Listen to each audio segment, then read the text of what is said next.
آمدم تا ظلم و استبداد ظالم بشکنم. آمدم تا ظلم و استبداد ظالم بشکنم. بسم الله إن الحمد لله نحمده ونستعينه ونستغفره ونعوذ بالله من شرور أنفسنا من سيئات أعمالنا. من يهده الله فلا مضل له ومن يضلل فلا هادي له، وأشهد أن لا إله إلا الله وحده لا شريك له، وأشهد أن محمدا عبده ورسوله وصفيه من خلقه وخليل، أدى الرسالة وبلغ الأمانة وجاهد في الله حق جهاده حتى أتاه اليقين. اللهم اشرح لي صدري ويسر لي أمري واحلل عقدة من لساني يفقه قولي. اما بعد، السلام علیکم و رحمت الله و برکاته. شنوندگان گرامی و هموطنان ارجمند، درس امروزینه درس 11 شرح کتاب اصول سیگانه. این پیام ما را به دیگران رسانید تا از اجر و پاداش نیک محروم نشوید. در درس گذشته درباره نامها و صفاتهای الله گفتیم و عقیده اهل سنت همین است که نامها و صفاتها را برای الله اثبات میکنیم و معناش میدانیم و کیفیت او را به الله حواله میکنیم، تفویض میکنیم. در همین باب اسماء و صفات دو طایفه گمراه شدند. دو طایفه، یکی از آنها معطله است و دیگر مشبهه. یکی آنها که معطله است، در زیر معطله کی داخل می شود؟ کدام فرقه ها؟ فرقه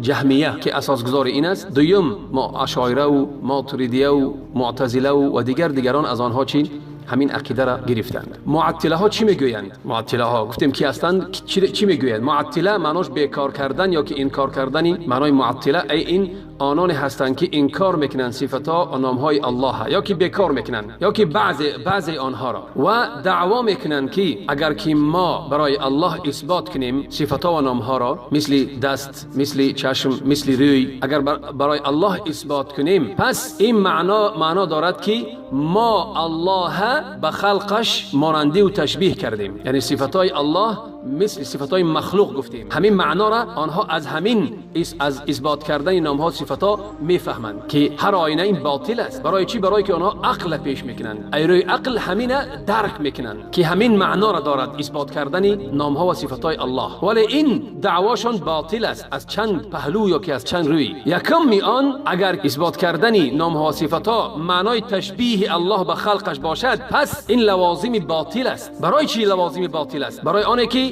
این در سخن الله تناقض و تضاد بیارد که بعضی از آیات های الله بعضی دیگرش تناقض میکنند، رد میکنند، مخالفت میکنند بعضی آیات ها بعضی دیگرش. برای چی؟ برای آنه که الله عزوجل اثبات کرده است برای خود نامها، برای نفس خود نامها و صفاتها را اثبات کرده است و ما باید اثبات کنیم. وقتی که الله اثبات کرد ما باید سخن الله رد نکنیم، اثبات کرد ما باید اثبات کنیم و نفی کرد، دور کرد از خود چرا؟ مثل مانندی را به خلقش. خلق میگد لیس کمثله شیء و هو السمیع البصیر، و دور کرد، نفی کرد که یگان مخلوقانش مثل اون در صفاتها و نامها باشند. و اگر اثبات کردنی نامها و صفاتها لازمی میداند تشبیه الله به خلقش، پس در اینجا تناقض می شود در کلام الله و بعض کلام الله بعض دیگرش تکذیب میکند. برای این سخن باطل است. دویم پهلوی آن، واجب نیست که دو چیز به همدیگر اتفاق در نام و در صفت باشند پس آنها به همدیگر مانندند. مثال میگیریم، دو انسان مثال میگیریم برای آشکار و واضح شود. هر دو نام آنها محمد است، دو انسان مثلا. آنها در صفت ها هر دو صفت دارند. خیلی صفت دارند. مثلا این دست دارد و هم دست دارد، این روی دارد و هم روی دارد، این چشم دارد و هم چشم دارد. آیا این لازمی و واجبی میداند که آنها اگر که در نام و در صفت مشترک باشند شکل های آنها به یکدیگر مانند است یا به همدیگر مانند هستند؟ نه هرگز. مثلا ما میگیریم که هر دو نامش محمد است، اینم دست دارد و هم دست دارد. آیا دست این به دست این مانند است؟ نه، شاید این دستش دراز باشد، شاید این دستش کوتاه باشد. در چهره، آیا چهره این با چهره این مانند است؟ هر دوشون محمد دارند، هر دو صفت دارند، دست دارند، روی دارند، ولی روی این از روی این دیگرگون است. چشم این از چشم این، سخنزنی از سخنزنی فرقیت دارد. یعنی دو انسان که در دو چیز اسم و صفت اتفاق دارند، مشترک هستند در دو چیز، پس آنها به همدیگر مانند هستند؟ نه هرگز مانند نیستند. نه در بینایی و نه در شنوایی و نه در شکل رو، نه در سخنزنی به همدیگر مانند نیستند. پس اگر که آنها مانند نباشند به همدیگر از مخلوقان، پس همه خیلی دیگر حیوانات هم دست دارن، پا دارن، چشم دارن. حیوانات به همدیگر مانند هستند؟ مانند نیستند. پس اگر در مخلوقات الله که ما آنها را وصف میدهیم که آنها دست و رو و چشم دارن از همدیگر فرقیت دارن، پس الله که خالق همه اینهاست و مثل همتای به مخلوقاش ندارد، پس ما چه خیل رو دست الله به مخلوقش مانند میکنیم که همه خیلی دیگر انسان مشترک است. مثلا میگیم دست، الله هم دست دارد، انسان هم چهره دارد، الله هم چهره دارد. نیکی چهره الله و چهره انسان مانندی دارد؟ هرگز و کلا. برادران گرامی، برای الله اثبات میکند برای خود نام و صفاتها و نفی میکند. چرا؟ تشبیه نفی میکند، همتا و هم مثلی را و هم مانندی را نفی میکند که یگان چیزی از مخلوقان در آسمان و زمین به اون مانند نیست. پس اینجا تباین هست که این هرگز الله با مخلوقانش در صفاتها و در نامهاش تشبیه نمیکند، مانندی نمیکند هرگز. برام ما باید اثبات کنیم برای الله چیزی که الله برای خود اثبات کرده. مثلا برای همین بعضی آنهایی که معترضی و اشعری و معتزله و جهمیه هستند و یا از روی عقل وقتی کار میبرن، عقل پیش میبرن، نه قرآن سنت پیش میکنن، عقل پیش میکنن. برای همین وقتی که دست برای الله اهل سنت اثبات که میکند یا که روی اثبات میکند، و یا اهل سنت چی میگن؟ میگن اهل سنت این مجسمه است، مشبهه است، یعنی الله با مخلوقانش چی مانند میکند. همین چی در عقلشون میبیاد که این عقل این باطل است، اصلا باطل است. چلیک از گفته را گذاشتیم که معنا ندارد که ما یک مثلا دست گفتیم، دست حیوان از دست انسان از همدیگر فرق دارند، انسان از انسان، حیوان از حیوان فرق دارد. اولاتر است که الله صفاتهای الله از مخلوقش باید فرق داشته باشد. طایفه دیم مشبهه کدام هایند؟ مشابه آنانی هستند که اثبات کردن برای الله نامها و صفاتها را، ولی آنها مانندی کردن، تشبیه دادن صفاتها و نامهای الله به چی؟ به خلقش، به مخلوقانش، و دعوا کردن که همین آیاتها به همین دلالت میکنن. همین آیاتایی که درباره صفاتهای الله آمدگی است، نامها، به همین دلالت میکنن که الله مانندی داره به چی؟ به خلقش. برای چی؟ برای که الله عز و جل خطاب میکند بنده هاشه به آن چیزی که آنها میفهمند، ولی این دعوا هم باطل است، از چند پهلو باطل است. پس یکم که مانندی الله تعالی به خلقش این امر باطل است و این عقل و شریعت رد میکند. هرگز الله به خلقش مانند نیست و هرگز معنا و مقتضای همین نصوص های کتاب و سنت اقرار کنند یا که همین مقصد داشته باشند. امر باطل است اینجا که الله به خلقش همین آیات های الله و حدیث های پیغمبر امر باطل اقرار کنند. این امر باطل است. دیم آن است که الله عز و جل خطاب میکند بنده هاش به آنچه که میفهمند از چی؟ از جانبی اصلی معناش. از جانبی چی؟ از ادمون روی اصلی معناش همین دست میگیم، دست میفهمیم دست چی است، چشم میفهمیم چشم چی است، اصلی معناش میفهمیم، ولی حقیقتی چشم یا حقیقتی رو را الله عز و جل، حقیقت همون صفت و نام کیفیت چه الله برای خود گذاشته است. علم اینا، دانستن اینا الله برای خود مانده است که الله میداند این تنها که الله آنچه که به ذات الله و صفاتهای الله تعلق دارد و فقط الله میداند. ما برای الله اثبات میکنیم که الله در قرآن، پیغمبر در سنت اثبات کرده است برای او، ما همنا را اثبات میکنیم. چه خیلی که گذشتگان میگفتن امر روح کما جاءت، چه خیلی که آمده است هم خیلی ما اثباتش میکنیم، هم خیلی ما میگیم، میگذاریم، میریم، معناش میدانیم، نه که کیفیت صفاتها را به الله حواله میکنیم. الله در علم الله است. الله عز و جل وقتی که برای خود شنوایی را اثبات میکند، پس شنوایی معلوم است، همه میدونن که شنوایی چیست، از جهت اصلش برای ما معلوم است. از جهت اصل شنوایی، از جهت اصلش میدونیم، ما معناش میدونیم که همون ادراک الاصوات، یعنی که چی؟ درک کردن یعنی آوازها، نه که حقیقتی همینه به نسبت شنوایی الله برای ما معلوم نیست. برای که ببین شنوایی الله در یک لحظه از هزار یا که میلیون آدم دعاش میکند، همه را میشنود، نه که انسان همه را شنویدن نمیتواند. اگر ده کس به انسان در یک وقت سخن زند، انسان یعنی شنویدن میشنود و نمیفهمد چی گفته ایستادن. برای شنوایی انسان محدود است، از الله محدود نیست. الله همه را میشنود. حتی حقیقت شنوایی بین مخلوقان هم اختلاف دارد که هر یک انسان از یک انسان دیگر شنواییش فرق دارد. پس شنوایی الله از خالق از مخلوقش این چی است؟ این فرق زیادی دارد، این فرق بزرگی دارد. همه خیلی دیگر صفات و نام ها همه خیلی دیگر، خیلی که الله خبر میتید که الله عز و جل مستوی است بر بالای عرش خود، پس استوا از جهت اصلی معناش میدونیمش. ما معلوم است. خیلی که امام مالک میگه استوا معلوم، استوا برای ما معلوم است، ولی حقیقت استوا که الله به بالای عرشش، حقیقت استوا که الله به بالای عرشش چگونه هست برای ما غیر معلوم است، معلوم نیست. یک استوا معلومه که خیلی تفسیرش میدن الله بر بالای عرش است، یک کیفیت استوا معلوم نیست برای ما، استوا خودش معلوم است. خلاصه همین بود دو گروهی که یکی اون گروه، خلاصه میگیم یکی اون گروه الله میگوید که اگر ما اثبات کنیم برای الله نام ها و صفات را، ما الله به خلقش مانندی میکنیم و تشبیه میدهیم، اینم باطل است. یعنی که و دیگر گروه دیگر مشبهه است، اونا معطله بدن، اینا مشابهه الله عز و جل چی میگه که اثبات میکنیم برای الله، میگیم که صفاتای الله با صفاتای مخلوقش چی است؟ همتا است، همانند هستند. اینم چی است؟ اینم عقیده باطل است، عقیده باطل است. خلاصه ایمان به الله برای ما خیلی که واسط دادیم در بالا، ایمان به الله چه چیز را در بر میگرفت؟ این یک ثمره نیکی و بزرگی برای مؤمنان میگذارد. یکم ثمره همین است که انسان، خلاصه یکم ثمره همین است که انسان تحقیق میکنه توحید در نفس خود، که انسان وقتی که توحید در نفس خود تحقیق میکند، برپا میکند، دل او متعلق به غیرش نمیشود. انسان امیدواری را از الله میکند و از الله میترسد و از غیر الله هیچ کس عبادت نمیکند. دوم پر محبت انسان برای الله میشود و الله بزرگ میشمارد. به چیش؟ همون نامهای زیبا و صفاتهای بلندی که دارد، وقتی که اینا را که میداند الله بزرگ میشمارد و محبت او به الله زیاد میشود. سوم تحقیق عبادت شه، عبادت الله سزاوار میشود. به چی؟ به انجام دادن آن چه که امر کرده است و دور شدن از آن چه که نهی کرده است. خلاصه گفتیم درباره ملائکه ها، همون مؤلف کتاب میگه و ملائکته، و ملائکه هاش. ملائکه چی است؟ فرشتگان این یک عالمی غیبی است، مخلوقانی که از ما غیب هستند.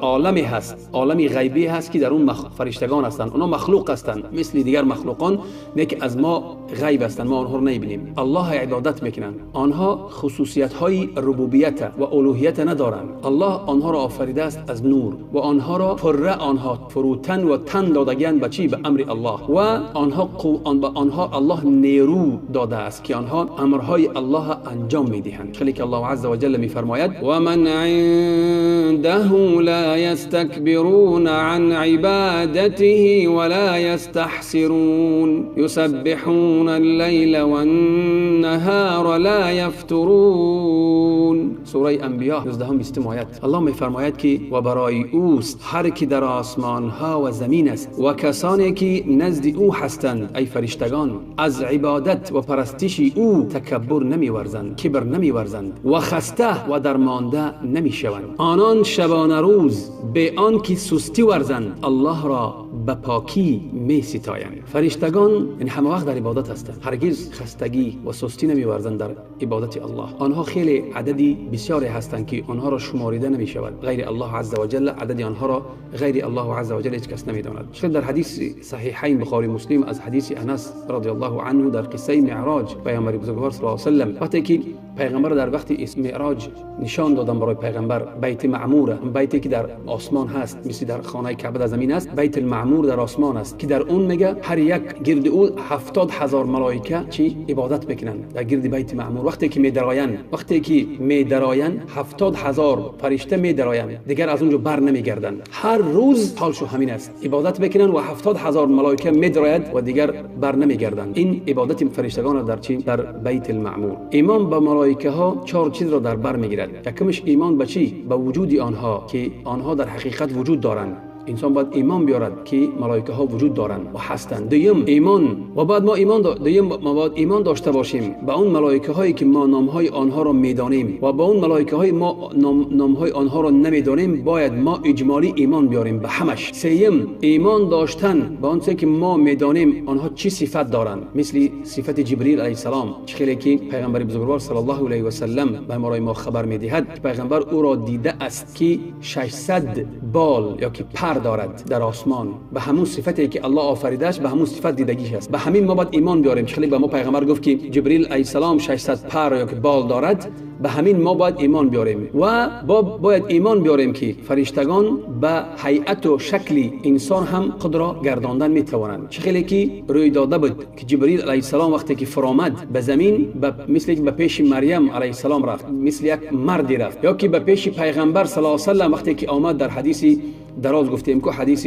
پیغمبر جبرئیل آمد و درس داد، گفت که درباره اسلام و درباره ایمان و درباره احسان و یک صفت یک مرد سفید پوش، لباسای سفید و خیلی موی سیاه داشت که در او اثر سفر دیده نمیشد و هیچ کس او را از صحابگان نمیشناخت. پس نشست در پیش پیغمبر و بعد پیغمبر پرسیدن گرفت. خلاص هم حدیث دراز است. بعد ما ایمان بیاریم به صفاتاشون که آنها به دیگر شکل هم چی خود را گرداندن میتوانند و همین طور ایمان بیاریم به همون فرشتگانی که الله آنها را فرستاده است. به کی؟ به پیش ابراهیم علیه السلام و پیش لوط در صورت مردانی که پیش ابراهیم رفتن و پیش لوط علیه السلام رفتن. چهارم ایمان باید بیاریم به چه که ما دانستیم از عملهای آنها که چی عملها را آنها انجام میدهند به امر الله، مثل تسبیح، مثل شب و روز آنها عبادت میکنند، به یگان سستی، به یگان خستگی الله عبادت میکنند روز و شب. پس بعضی فرشتگانی هستند که آنها کارهای که عملهای خاص خود را دارند، مثل که جبرئیل علیه السلام موکل به چی است؟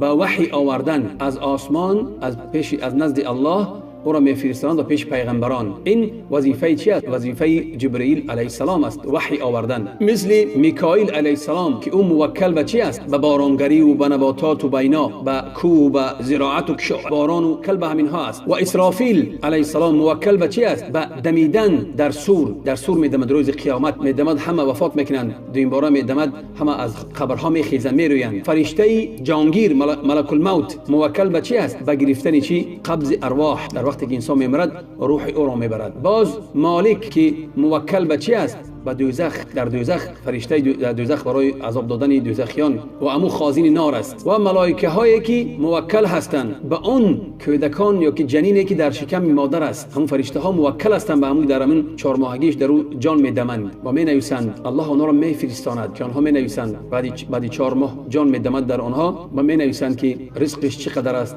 اجرش چقدر است، عملش یا که بدبخت یا که خوشبخت، همه اینا مینویسند. اینها ملائکه ها هستند. باز فرشتگانی هستند که اعمال بنی آدم را مینویسند از دست راست و از دست چپ. باز فرشتگانی هستند که موکل به چی هستند؟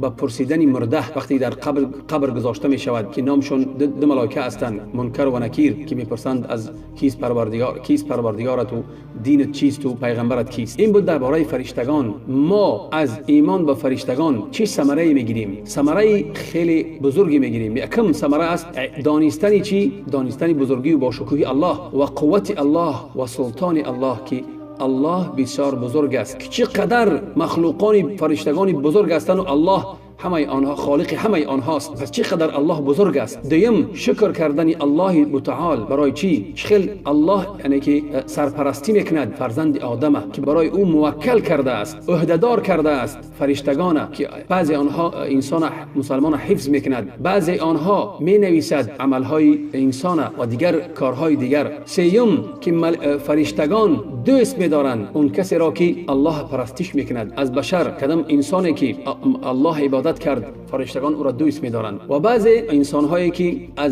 از راه حق به باطل میل کرده اند میگویند که فرشتگان اینها جسم نیستند، اینها عباره از چی هستند؟ عباره از یک قوه خیر هستند، خیری که پنهانی است در مخلوقان، یعنی اینا جسم نیستند. بس این تکذیب است که آنها کتاب الله دروغگو میکنند و سنت پیغمبر صلی الله علیه و سلم و اجماع مسلمان ها را. چخیلی که الله عز و جل در قرآن میگوید که آنها بال دارند، پر دارند، نه که جسمند. چخیلی که الله میفرماید الحمد لله فاطر السماوات والارض جاعل الملائکه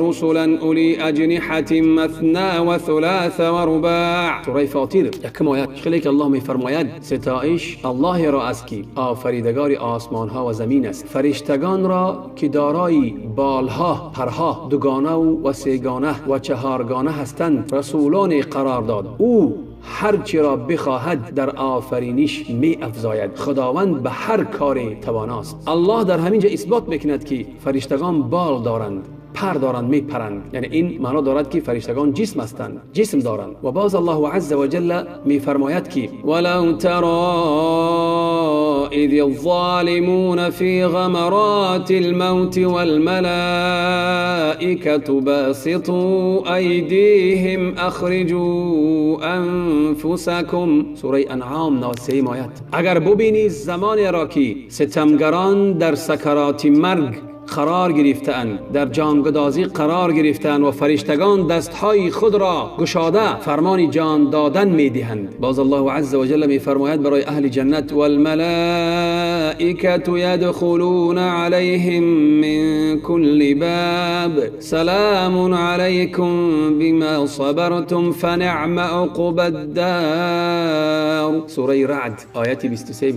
فرشتگان بدانان خواهند گفت: درودتان باد، همیشه به سلامت و خوشی به سر میبرید، به سبب شکیبایی بر اذیت و آزار و استقامتی که بر عقیده و ایمان داشتید. چی پایان خوبی دارید، بهشت الله و نعمت جاودان است.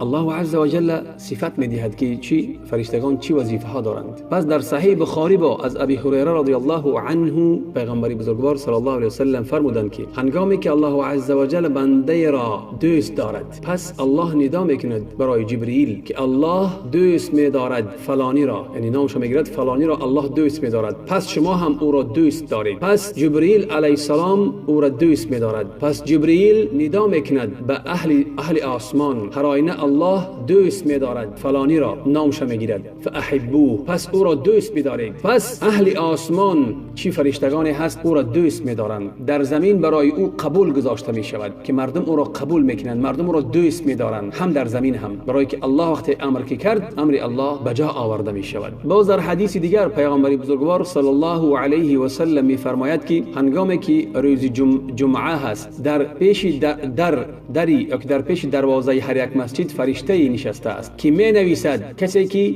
اول می بیاید، در اول می بیاید، همون را می نویسد. وقتی که امام نشست در بالای منبر آمد و نشست خطبه سر کرد، پس آنها صحیفه های خود را می بندند و می آیند و امام را به امام گوش می دهند، به امام به خطبه گوش می دهند. حدیث صحیح است. این آیات ها و حدیث هایی که ما گفتیم آشکار و واضح است که فرشتگان جسم دارند، یگان قوه نیروی معنوی نیستند، خیلی که بعضی از آدمایی که با آنها ایمان ندارند همین سخنان را میزنند. باز درباره مؤلف میگوید که و کتبه، درباره کتاب هایی که الله فرستاده است. کتب مفردش می شود کتاب، به معنای مکتوب، ای نوشته شده. مراد در اینجا چی است؟ مراد همون کتاب هایی که الله عز و جل برای رسولان خود همچون رحمتی برای مردم، برای خلق فرو فرستاده است و همچون برای آنها هدایت است، راهنمایی برای آنها. برای چی؟ برای به خوشبختی و خوشنودی دنیا و آخرت برسند. ایمان به کتاب های الله در بر میگیرد 4 چیز را. اول، ایمان که الله عز و جل آنها را از نزد خودش فرو فرستاده است که آن کتاب ها حق هستند از جانب الله.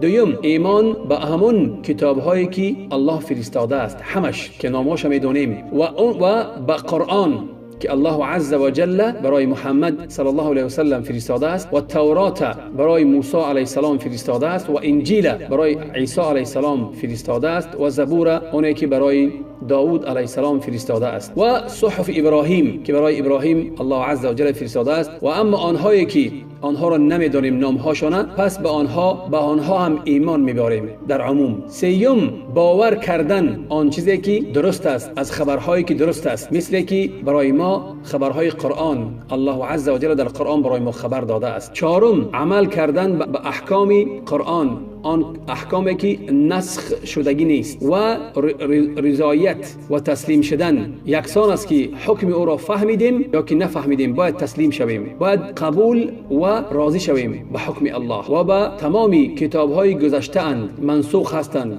به قرآنی، یعنی قرآن آنها را منسوخ کرده است. خلیک الله عز و جل می فرماید: و انزلنا الیک الکتاب بالحق مصدقا لما بین یدیه من الكتاب و مهیمنا علیه. سوره مائده آیت 48. الله عز و جل می فرماید که ما این کتاب را به حق بر تو فرود فرستاده ایم، در حالی که کتاب های پیشینه را راست می شمارد و نگهبان و حاکم بر آنهاست. برای همین الله عز و جل میگه که ما تو قرآن را فرستادیم که راست میشمارد اون دیگر کتاب های پیشینه را، آنهایی که همون حکم هایی که نسخ شدگی نیستند یا که آنها را تغییر دادگی نیستند.